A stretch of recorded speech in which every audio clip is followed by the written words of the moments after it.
Muito bem-vindos, alunos queridos, à nossa aula de introdução à eletrodinâmica. Então, essa aula é uma aula sucinta, rápida, né? Não é toda eletrodinâmica que a gente vai abordar, mas eu escolhi alguns assuntos que mais aparecem no Enem. Então, além de eletrodinâmica ser recorrente no Enem, esses tópicos aqui que a gente vai ver são mais recorrentes ainda, né? Então, de repente, se eu falar de algum conceito que você ainda não ouviu ou não tem o pré-requisito, para quem está aqui na aula, pode perguntar, não tem problema, mas se você estiver assistindo a aula gravada, de repente pode mandar dúvida ou dar uma pesquisada no pré-requisito para a gente continuar entendendo o conceito, tá bom? Então, eu vou começar assim, ó, por associação. Normalmente no colégio, para quem já viu isso no colégio, né, não sei se vocês viram ou não, para quem já encerrou o ensino médio, teoricamente sim, a gente aprende associação de resistores, aprende tudo de resistores, depois aprende geradores e depois aprende associação de geradores. E aqui a pegada não é essa, a gente não está na pegada colégio, né? A gente está na pegada Enem. Então, de uma vez só, a gente vai ver associação em série de resistores e geradores e daqui a pouquinho associação em paralelo, para quem lembra já. O que a gente precisa saber praticamente de associação em série de resistores? Resistor a gente representa por essas minhoquinhas aqui, ó, que nada mais é do que um pedaço de fio, tem que ser um condutor, justamente para a corrente elétrica passar por ele. O objetivo de um resistor é esquentar. Então, chuveiro elétrico, quando queima a resistência, que a gente fala resistência e na vida tá tudo certo, a gente pega aquele negócio que queimou, que chama resistência, vai na loja, compra, é um metal enroladinho, é uma mola de metal enroladinho. Ferro de passar roupa, secador de cabelo, torradeira, todos esses equipamentos eletrônicos que esquentam possuem resistência. Beleza? Então, o que a gente faz? A gente pega essa resistência, esse resistor, e liga na tomada. Eu não estou colocando o símbolo ainda de tomada, porque faz de conta que a gente não sabe, mas pode ser tomada ou bateria. Tanto faz aqui para esse início. Então, como que é essa associação em série? Perceberam que eu tenho um único fio ligando os três resistores? Um único fio. Então, a corrente elétrica sai dessa tomada ou dessa bateria aí, tanto faz, e vai percorrer os resistores. Faz de conta que ela vai sair desse lado. A gente ainda não falou qual é o sentido da corrente, né? A gente vai falar ali nos geradores. E aí ela vai passar aqui, ó. Então, esse I é o símbolo de corrente elétrica. Ele vai passar pelo resistor 1, vai passar pelo resistor 2, vai passar pelo resistor 3 e vai continuar a vida do circuito. Se nada der errado, essa corrente ela é eterna. Vai ficar tudo funcionando normal. O que essas resistências oferecem, né? O próprio nome diz, é uma resistência. Ela não quer que a corrente passe por ela facilmente. Ela resiste. Por isso o nome resistência. Beleza? Só para a gente fazer uma analogia aí das palavras que eu gosto. Qual é a desvantagem dessa associação em série? Uma vez que uma resistência queima ou para de funcionar, por exemplo, assim, ó, eu vou apagar, depois eu volto a desenhar, a resistência 2. Faz de conta que ela queimou. Percebeu que ela sumiu? Aí a corrente I, que passaria por R1, não consegue pular para o R3. Corrente elétrica não voa, né? Ela não tem asinha. Ah, então o que acontece? Ela vai só até o R1 e para? Porque se ela parar, ó, vai acumular um monte de coisa lá. Não pode. A corrente elétrica, vou voltar com a resistência 2, tá? A corrente elétrica, quando a resistência 2, ou a 3, ou a 1 rompe, ou desliga, ou para de funcionar, nem passa corrente elétrica por esse circuito. Então, a desvantagem dessa associação em série é que se eu ligar um monte de coisa diferente no mesmo fio, se eu desligo uma, as outras param de funcionar, não faz o mínimo sentido. Então, em casa, normalmente, né, residencialmente falando, a gente não tem associação em série de resistores. Eu não vou ligar minha televisão, a minha geladeira e a lâmpada da sala no mesmo fio, porque quando eu desligar a lâmpada da sala, a geladeira para de funcionar. Não faz sentido. Para quem... Oi, pode falar. seria um exemplo disso? Seria aquelas luzinhas pisca-pisca de árvore de Natal, não? Exatamente isso que eu ia falar. Eu ia falar assim, ó, para os mais antigos, né, assim, não tão jovens, os mais experientes, no Natal, acontecia de a gente comprar aqueles fios de lampadinha para enfeitar a árvore, a porta, sei lá, qualquer coisa aí, mas as lampadinhas de Natal. E aí, de repente, um trecho apagava, um trecho inteiro. Aí, o que a gente fazia? Eu falo a gente porque a minha infância foi disso também. Nos saquinhos vinham umas lâmpadas para substituir, né? Você tirava uma e punha a lâmpada boa. Não acontecia nada. Então, você destrocava. Aí, você tirava a segunda lâmpada e punha uma boa. Não acontecia nada. Então, você voltava. Faz de conta. Eu tirei a terceira lâmpada. Aí, no que eu coloquei a boa ali da reserva, o trecho voltou a acender. Então, eu descobri qual estava queimada. Não é que todas estavam queimadas, mas num trecho em série, uma estando queimada, o trecho desliga. Beleza? Então, só cuidado com essas palavras quando aparece no contexto, queima, desliga, para de funcionar, não acende, que são palavras-chave. É claro que numa aula inteira de eletroddinâmica, a gente reforça essas palavras e dá mais detalhes sobre isso. Beleza? Numa associação em série, assim, ó, a parte prática hoje em dia, às vezes, são algumas lâmpadas de um mesmo lustre. Então, tem lustre, por exemplo, que são, sei lá, 3 lâmpadas. Aí você aperta o interruptor, as 3 acendem juntas. E quando uma apaga, nenhuma acende. Então, eu sei que está em série, né? Não é tão interessante essa associação em série, assim, na vida prática, mas acontece. Como que a gente calcula a resistência equivalente? Primeiro, eu vou escrever uma coisinha, para quem não lembra ou nunca viu, assim, ó. Resistência ou resistor, a gente representa pelo R maiúsculo. Quando eu coloco a grandeza entre colchete, né, esses negocinhos que eu fiz aí chama colchete, para quem não lembra, eu quero falar da unidade de medida. E a unidade de medida é ohm. Nossa, que palavra estranha. É o nome do cara que estudou isso, ohm, que a gente representa por uma letrinha que parece uma ferradurinha, ó. Ohm, é a letra ômega. Então, por exemplo, assim, tem resistências de 1000 ohms, tem resistências de 15 ohms. A resistência de 1000 ohms é muito mais resistente, é difícil a corrente passar lá. A resistência de 15 ohms é baixinha, então a corrente elétrica passa com mais facilidade. Perceberam? Então, quanto maior o valor da minha resistência, menor vai ser o valor da corrente elétrica. Contudo, nessa associação em série, a corrente elétrica é igual, é a mesma para todos os componentes. Escrevi componentes, no caso aqui são 3 resistores, mas se a gente tivesse alguma outra coisa, porque é o mesmo fio, né? Então, de alguma maneira, a gente vai aprender a calcular no próximo slide.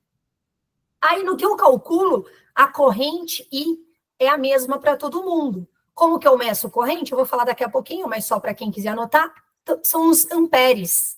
1 ampere, 2 amperes, 5 amperes, né? Correntes mais altas aí. Beleza? Então, o mais importante de tudo, a resistência equivalente de uma associação em série é a soma de todas as outras resistências. Você vai somando os ohms.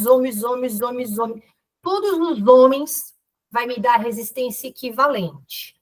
Então, concluindo, a resistência equivalente de uma associação em série sempre é maior do que as resistências individuais. Vamos a valores, que a minha cabeça funciona quando a gente dá números, né? Então, por exemplo, assim, ó, aleatoriamente. Vamos supor que a resistência 1 vale 10 ohms, sei lá o que é. A resistência 2 vale 5 ohms e a 3 vale 2 ohms, pouquinho. Como que eu vou calcular a resistência equivalente?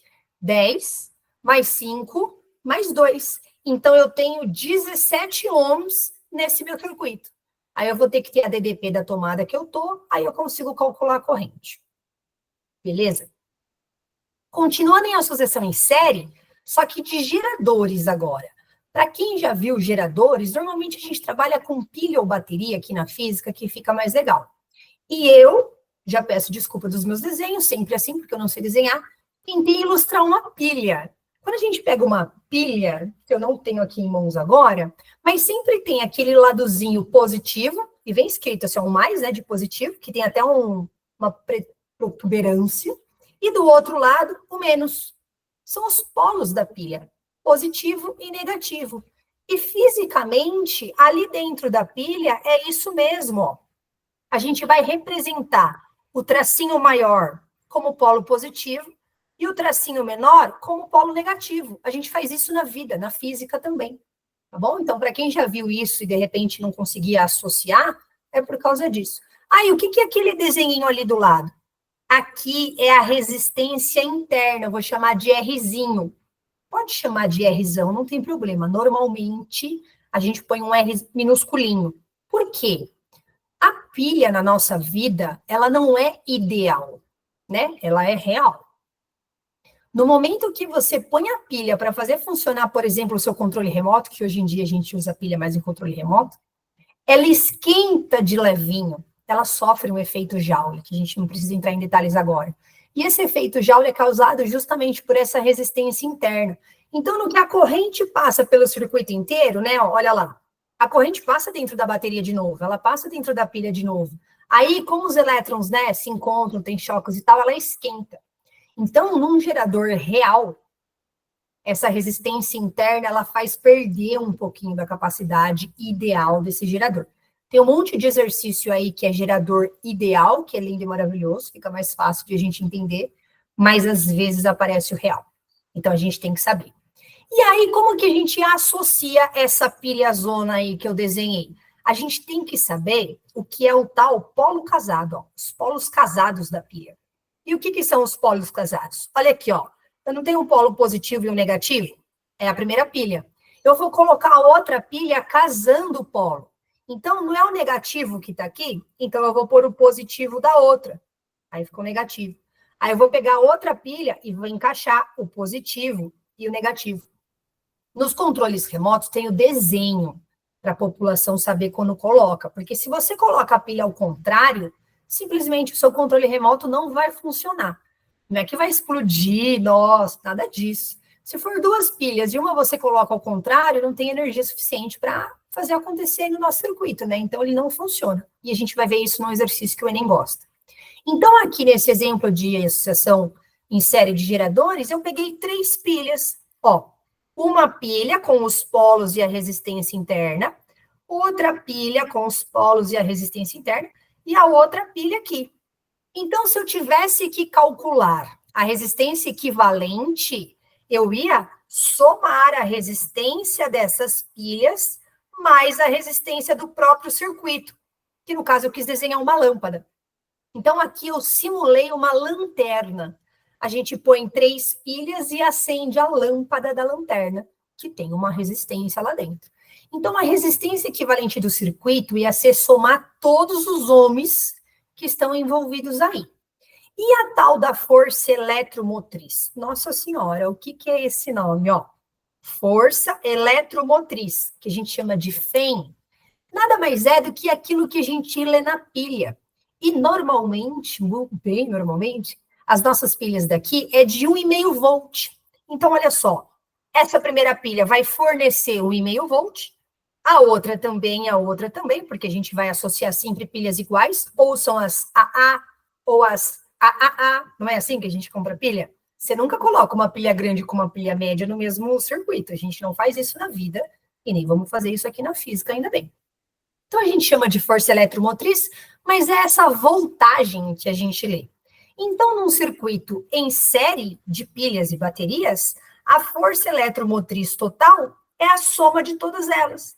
Então, por exemplo, aí, neste exemplo, eu teria uma DDP total de 4,5 volts para acender essa lâmpada. É uma lâmpada legal, não é um LEDzinho. Um LED é com menos volts que eu consigo acender. Tudo bem, associação em série? Então, o mais importante é a gente pegar todos os ohms e somar, para a gente poder fazer umas contas daqui a pouco, e observar, né, nas pilhas os polos casados, beleza? O outro tipo de associação é em paralelo.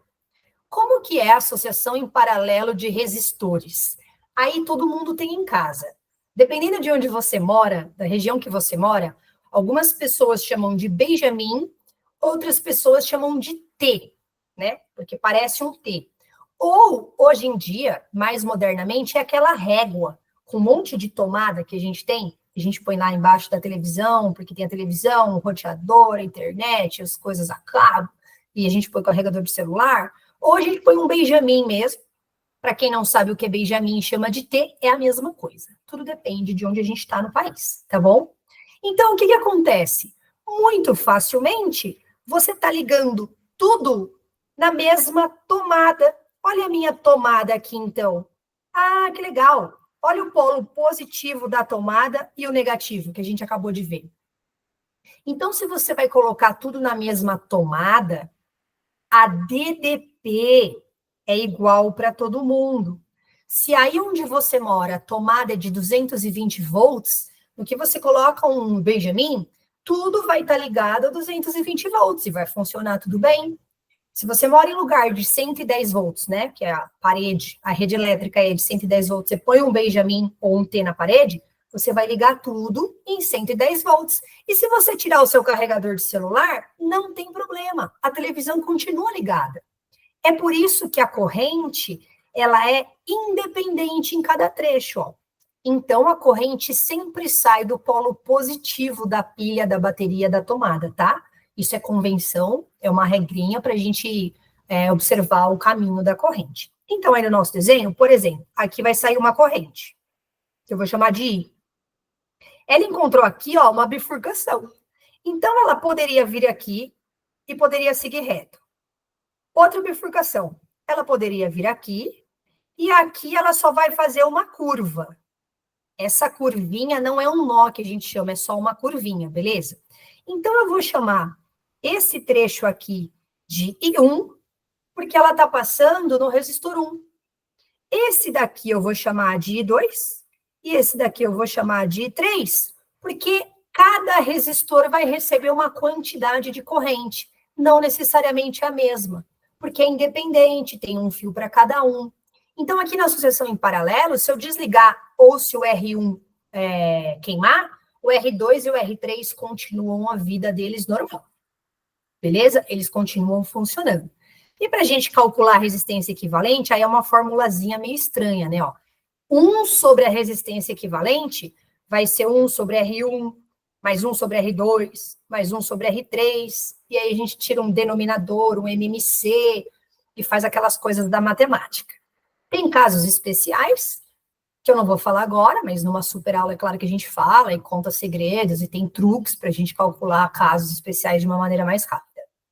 Beleza? Essa corrente I a gente chama de total. Então, essa I zona que vai sair, ela é a soma de I1 com I2 e com I3. Beleza? Então, vamos falar de valores. Só para arredondar. Faz de conta que a I1 vai ter 1 ampere, que a I2 vai ter 2 amperes e que a I3 vai ter 3 amperes. 1 mais 2, 3, 3 mais... Ah, então a corrente total que precisou sair daqui é de 6 amperes. Primeiro só para a gente entender. Beleza? E na associação em paralelo de geradores é a mesma coisa. Olha só como eu montei. Observem que aqui o polo não está casado. Porque se você pegar ó, esse fio aqui que está o polo positivo e chegar na outra pilha, ó, você chegou positivo com positivo. Se a gente for analisar do outro lado, aqui está o negativo. Se eu chegar na outra pilha, ó, é o negativo também. Passa por Rzinho, mas chega no negativo também. Então, não é casado. Então, a gente reconhece esse circuito como paralelo. Beleza? Deixa eu só apagar isso. Por quê? Ora as bolas. A corrente não sai do mais. Então, aqui, ó, a corrente vai sair. Aí vai chegar a corrente de cima com a corrente de baixo. Vai acender essa lampadona. Uma volta para cá e a outra segue a vida, né? Então, a corrente embaixo passa total, passa uma em cada pilha, se encontra, passa total. E as forças eletromotriz, elas são iguais, né?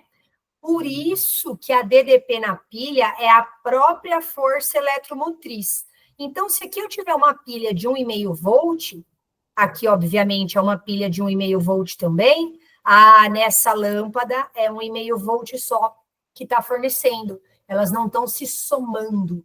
O que a gente consegue somar aqui é a carga. Eu consigo permanecer por mais tempo ligada, mas não aumento a voltagem. A voltagem precisa ser em série para a gente somar. Beleza?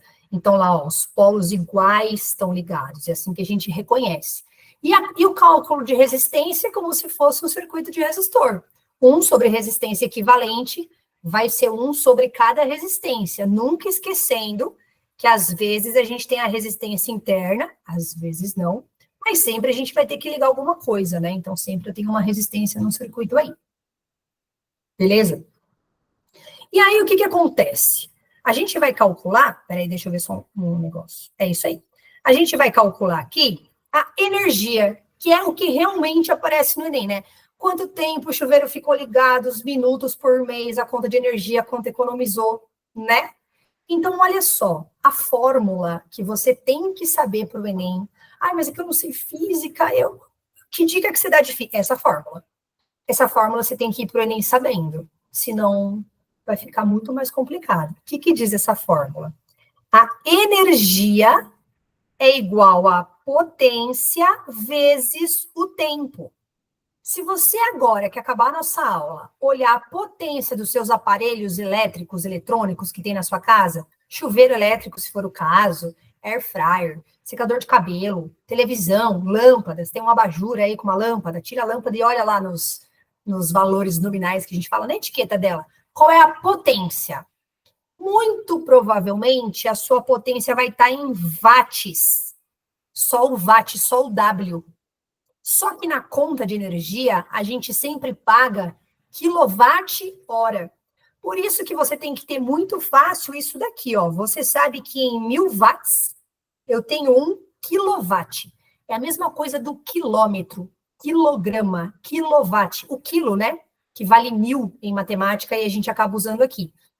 Então, tudo que você tiver em watt, você vai dividir por 1000 para a gente poder colocar na fórmula em quilowatt. Beleza? Então, se você for lá no seu chuveiro, um super chuveiro elétrico, vai estar lá 5.000 watts. 5.000 dividido por 1000 dá 5.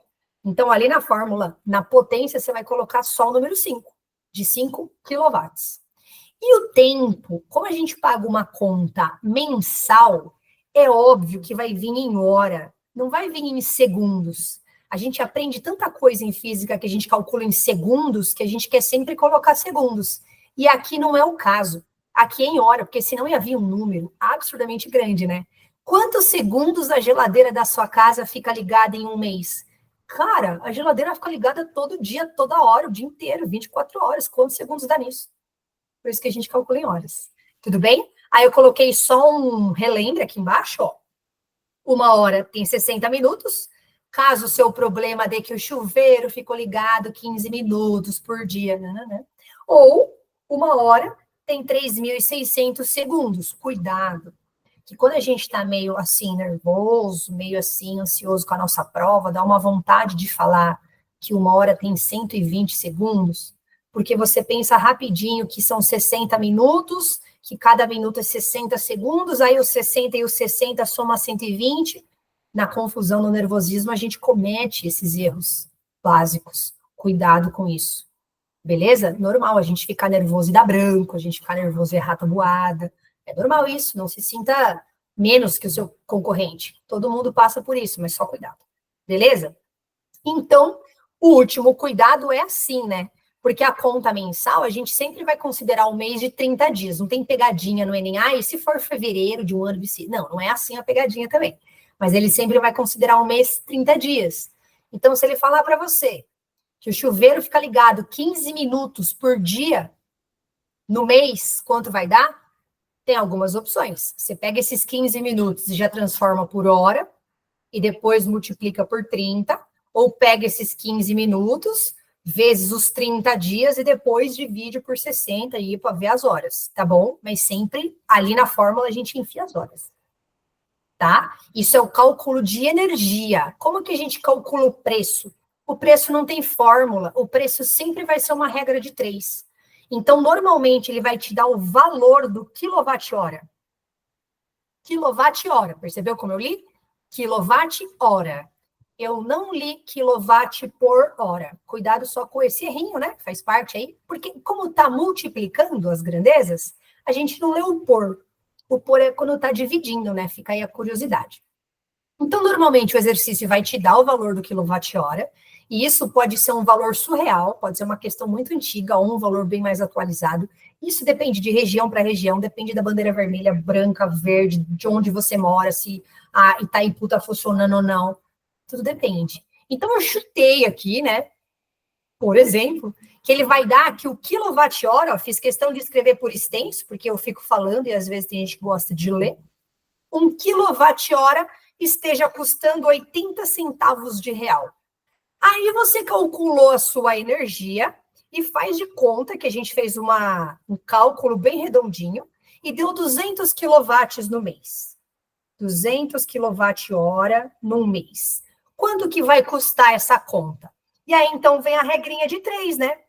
Olha lá, 1 kWh custa 80 centavos, os seus 200 kWh vão custar X. Aí a gente multiplica em cruz, ó. 1 vezes X é 1x, e 200 vezes 80 centavos. 200 vezes 80 centavos. Se você for no cantinho aí, tá o total, vai dar 160. Então, a sua conta de energia, ninguém paga a conta de luz, né? A sua conta de energia desse mês é de R$ 160, tá bom? Eu sei que na vida a gente fala, nossa, a conta de luz tá alta, mas aqui em física é energia, né? Você não usa só a luz, você usa energia elétrica, energia sonora, energia luminosa, um monte de energia aí. Tudo bem? Alguma pergunta? Alguém quer levantar a mão, fazer alguma coisa? Não? Qualquer coisa é só mandar aí, porque agora a gente vai treinar. Então, olha só, eu vou ampliar aí para poder ler com vocês. Primeiro, o Enem adora gráfico, então ler gráfico é de bom tom. Ah, eu tenho muita dificuldade.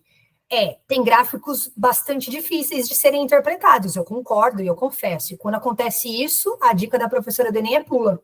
Se você acha difícil, o gráfico é difícil, a maioria vai achar difícil, TRI não vai valer a pena. Só que tem gráficos que são muito tranquilos de a gente ler. E esse aqui é um gráfico tranquilo de a gente ler, e eu já vou falar o que está acontecendo. Quer ver? Olha só.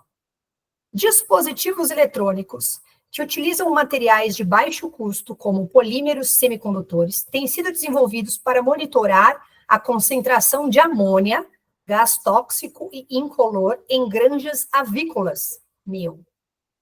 A polianilina é um polímero semicondutor que tem o valor de sua resistência elétrica nominal quadruplicado quando exposto a altas concentrações de amônia. Na ausência de amônia, a polianilina se comporta como um resistor ôhmico e a sua resposta elétrica é mostrada no gráfico a seguir. Resistor ôhmico, a gente não falou de resistor? A gente não falou que a unidade de medida é ohm. Então, esse ôhmico, ainda em homenagem a ele, é um resistor ideal, tá bom? Na vida não é tão assim, mas olha que legal, o Enem ajuda a gente. Vou ampliar o gráfico. O que a gente tem aqui no nosso gráfico? A gente tem corrente medida em amperes, cuidado com esse 10 a sexta, e a gente tem diferença de potencial, que é volts. E aí vem a dica da outra fórmula que você tem que ter no seu coração para ir para o Enem. E eu deixei de propósito aqui para a gente fazer o exercício. Que é a primeira lei de Ohm. Ohm de novo. A primeira lei de Ohm diz que a resistência é proporcional a DDP e a corrente que passa por ela. Normalmente, a primeira lei, bem bonitinhamente, ela é escrita assim, ó.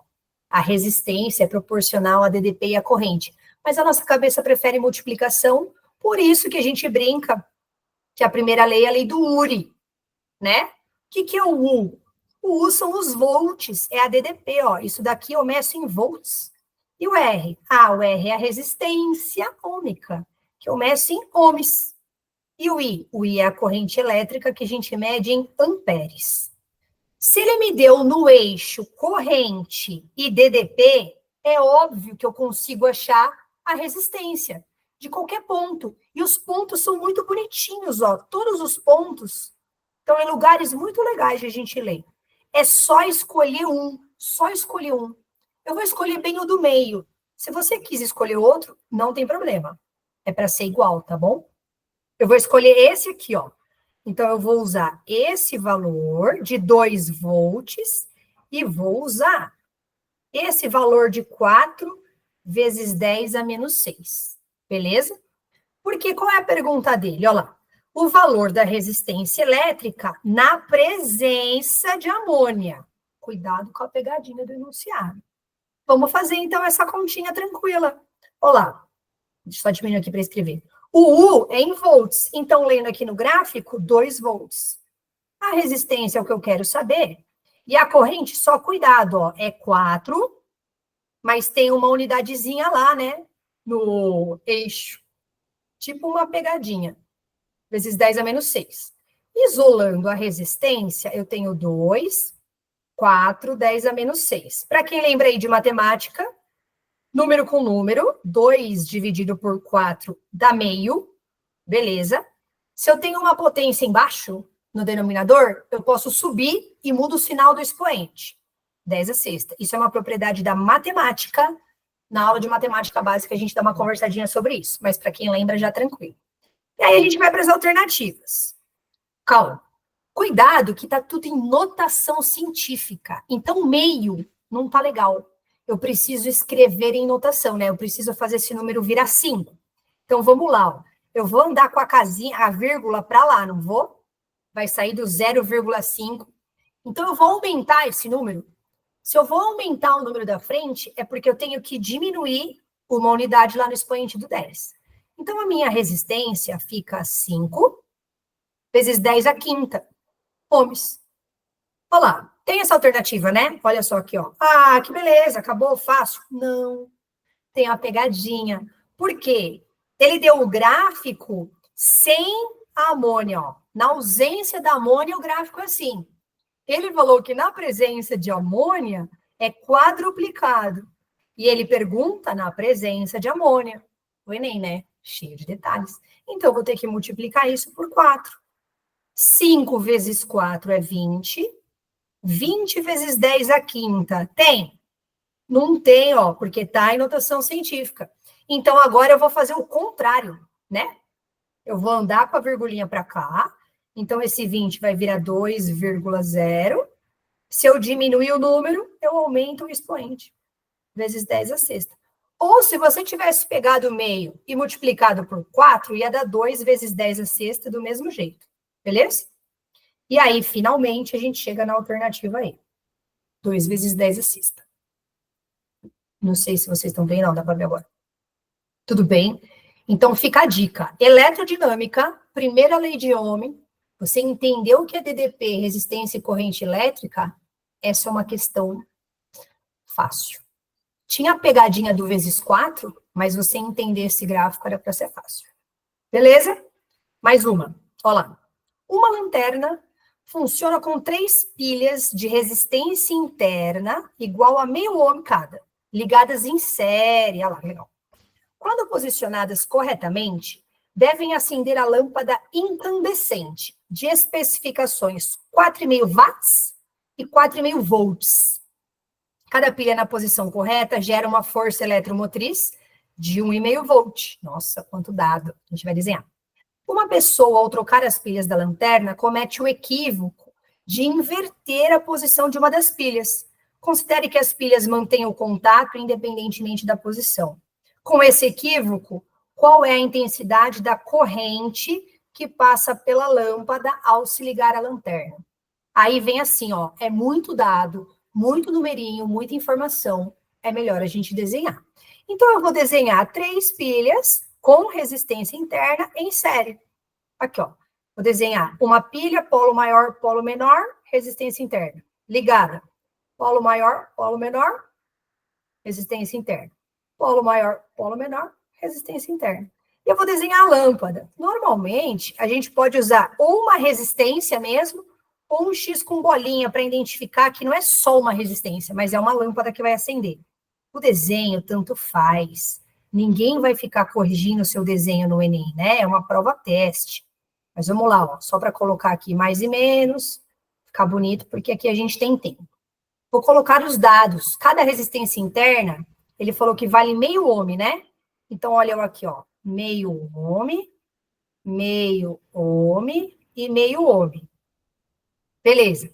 Cada força eletromotriz, cada pilha, e normalmente vai ser 1,5, tá? Porque as pilhas são assim, 1,5 volts, 1,5 volt, 1,5 volt. Ah, beleza. E a lâmpada? Cuidado, ó. Eu não tenho 4,5 watts e 4,5 volts. Isso são os dados da etiqueta. Então, a gente sabe que potência é em watt. A gente acabou de ver lá na fórmula de energia que potência é watt. E a DDP é volt. Por que ele me deu isso? Para eu achar a resistência da lâmpada. Eu preciso achar. E aí, quando a gente brinca de fórmulas e tem a primeira lei de Ohm, toda bonitona lá, uma aula mais completa, a gente entende que tem uma formulinha que é assim, ó. P de potência é igual a DDP ao quadrado sobre resistência. Ah, eu nunca ia saber essa fórmula. Numa aula de inteira eletrodinâmica, você vai saber essa fórmula, que tem até frasezinhas e piadinhas. Eu quero a resistência, então eu vou isolar. Resistência, né? Eu vou passar multiplicando. É igual a 1 ao quadrado sobre potência. Vamos resolver isso já com uma dica de matemática da vida. Quem é meu aluno sabe. A DDP não é 4,5? Eu não vou no cantinho gastar um 4,5 ao quadrado. Eu vou escrever 4,5 vezes 4,5. Olha lá. 4,5 vezes 4,5. Porque se você for no cantinho, você está nervoso, tem pouco cantinho, você vai errar tabuado, vai ficar espremido. Por quê? Olha que legal. Não é tudo 4,5? Tchau para você, 4,5. Quanto que é a resistência? 4,5 ohms. Nem gastamos matemática. Tudo bem? Em física, monta a conta. E depois você resolve a matemática. Porque vira e mexe, dá para cortar, dá para simplificar, dá para ajustar, tá bom? Então, aqui, o que vai acontecer? 4,5 ohms. Tá. Eu não preciso calcular nada do circuito certo. Ele não me pediu nada do circuito certo. Ele me pediu quando o cara coloca a pilha ao contrário, né? Então, o que eu vou fazer? Eu vou pegar a última pilha que fica mais fácil de desenhar e vou inverter os polos. Olha o que eu vou fazer. Vou apagar esse polo aqui, e aí eu vou desenhar. Aqui, ó, vai ficar o polo positivo, grandão, e do ladinho negativo. Percebeu que agora eu associei isso daqui em paralelo? E aí, o que vai acontecer? Essa pilha que a gente colocou ao contrário, ao invés de fornecer energia, ela vai consumir. Porque, olha só, a corrente não sai do polo positivo? E aqui, ó, a corrente está chegando no polo positivo. E aí, quando chega no polo positivo de um negócio, chama receptor. E aí, ele tem que receber para funcionar. Então, essa pilha que a gente colocou errado, quer ver? Deixa eu pegar uma cor legal aqui, ó, vermelho. Ela vai consumir 1,5 volt. Então, ao mesmo tempo que uma pilha produz, a outra consome. Então, ali, ó, não vai dar certo. Eu só tenho essa pilha aqui funcionando como gerador mesmo. Só ela está fornecendo coisas para a lâmpada. E ele não quer a corrente? Primeira lei de Ohm, o que a gente vai fazer? A gente vai urinar, ó, vai brincar de uri. E aí a pegadinha era justamente essa, né? Agora eu só tenho 1,5 volts sendo fornecido. E a minha resistência? Cuidado, eu tenho 4 resistências aqui para pensar. Meio, meio e meio, que dá 1,5, mais esses 4,5. Então, aqui eu tenho 6 ohms, né? 1,5, vamos fazer a continha aqui. Estou falando rápido, eu posso errar, né? Mas dá 6 ohms. E aí ele quer a corrente. Ah, então vai ser 1,5 dividido por 6. Aí vai ter que ir lá no cantinho, gastar algumas linhazinhas, ou ir simplificando, né? Aí vai, pega 1,5, divide 6 partes, como a sua cabeça quiser. Bom, rapidinho aqui, para quem já tá ligado, 15 com 6 e tal, dá 0,25 amperes. A letra A, olha lá que bonitinho. Beleza. Então, circuitinho elétrico. Oi, pode falar. Ali, ó, a DDP é 1,5 dessa, tá? Ela deu esse valor, deu. Deu aqui, ó. Vou riscar de novo lá no enunciado. 1,5, tá. A resistência 6 ali, ela foi pela soma? Não, foi por o quê? Foi pela soma das soma? 3 resistências internas. Ó, eu tenho meio ohminho aqui, meio ohminho e 4,5 da lâmpada. E como tá tudo em série, a gente tem que somar todos esses ohms aí. Tu tem que somar a resistência interna com a resistência externa, é isso? Isso, todas as resistências. Quando a gente tem um circuito em série, tudo que tiver resistência, seja pilha, bateria, lâmpada, gerador, que vai ter, né, nos nossos todos os ohms, que a corrente elétrica ela tem que vencer todo esse exército de ohms que eu brinco. Então, você tem que somar quantos ohms tem para poder mandar uma corrente que consiga passar por eles. Tá, entendi. Mais perguntas? Não. Tudo bem. Então, assim, ó, circuito elétrico cai, às vezes com desenho. Em 2024 caiu alguns desenhos com LED até e tal. E às vezes você desenhando fica mais fácil. Beleza? Associação. E o último da aula de elerodinâmica é de cálculo de energia. Ó. Vamos lá, bem recente essa questão. Por ser recorrente, aparece no PPL, aparece no aberto, aparece, né? Vou ler para vocês. A preocupação com a sustentabilidade faz com que se procurem cada vez mais métodos eficientes para a economia de energia elétrica. Um procedimento que se pode adotar é a substituição de lâmpadas incandescentes, que é aquela antigona, por lâmpada de LED nas residências. Uma lâmpada incandescente, que opera 8 horas por dia, foi substituída por uma de LED. Elas apresentam 60 watts e 8 watts de potência de consumo, respectivamente. Incandescente e LED. A gente tem que saber ler também, né? Respectivamente. Perguntinha. A redução do consumo de energia em quilowatt-hora obtida durante 30 dias foi? Então, vamos anotar. Incandescente teve a potência de 60 watts, nem vende mais esse tipo de lâmpada ainda bem, né? Aquela lâmpada amarela que esquentava, até não sei o quê. Ela fica ligada 8 horas por 30 dias, beleza? E aí eu consigo calcular a minha energia. A lâmpada de LED, ele me deu a potência de 8 watts. Ela ia ficar ligada às mesmas 8 horas por 30 dias, porque eu só substituí a lâmpada, o tempo de uso foi o mesmo, e aí eu calculo a minha energia, certo? Então, a gente vai fazer uma continha para incandescente, uma continha para de LED e tirar a diferença, já que ele quer a redução do consumo, né? Isso. E a galera foi nesse pensamento, acertou, tomara que sim, só que gastou tempo. Tem uma pegada aqui, ó, para quem se ligou, que é o seguinte: o tempo não vai ser igual, porque eu não vou permanecer às 8 horas por 30 dias. Beleza. Ele não quer a redução de consumo, então é só eu analisar a diferença na potência. Ora as bolas. A incandescente não é 60 watts e a LED não é 8. Então, não estou reduzindo 52 watts de consumo. Então, eu posso fazer essa conta, ó, de 52 watts já na redução. E aí, sim, eu calculo a energia.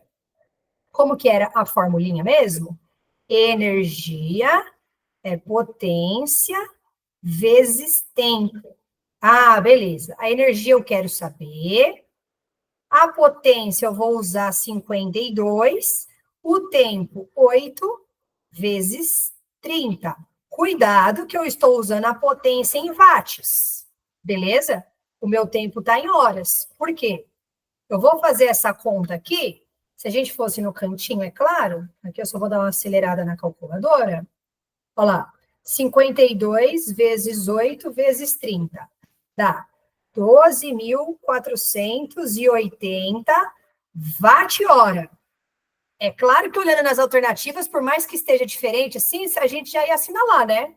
Porque vem o Espírito Santo e ilumina a gente. Mas lembra que só, né, para deixar a gente certinho, eu vou dividir por 1.000, para quê? Para trabalhar em quilowatt-hora. Então, 1, 2, 3 casinhas, 12,48 quilowatt-hora. Essa era a resposta. Ah, mas se eu fizer incandescente e a LED, depois subtrair, vai dar isso? Vai. E qual quando eu faço? a que o seu pensamento te levou a fazer. O importante é acertar. Eu só mostrei esse caminho, que é um caminho mais rápido. É uma estratégia para você economizar tempo e gastar tempo em outros exercícios que demoram mais. Tudo bem? Alguém tem alguma pergunta? Tranquilo? Então, aqui encerramos a aula de eletrodinâmica. Fiquem aí para a próxima aula.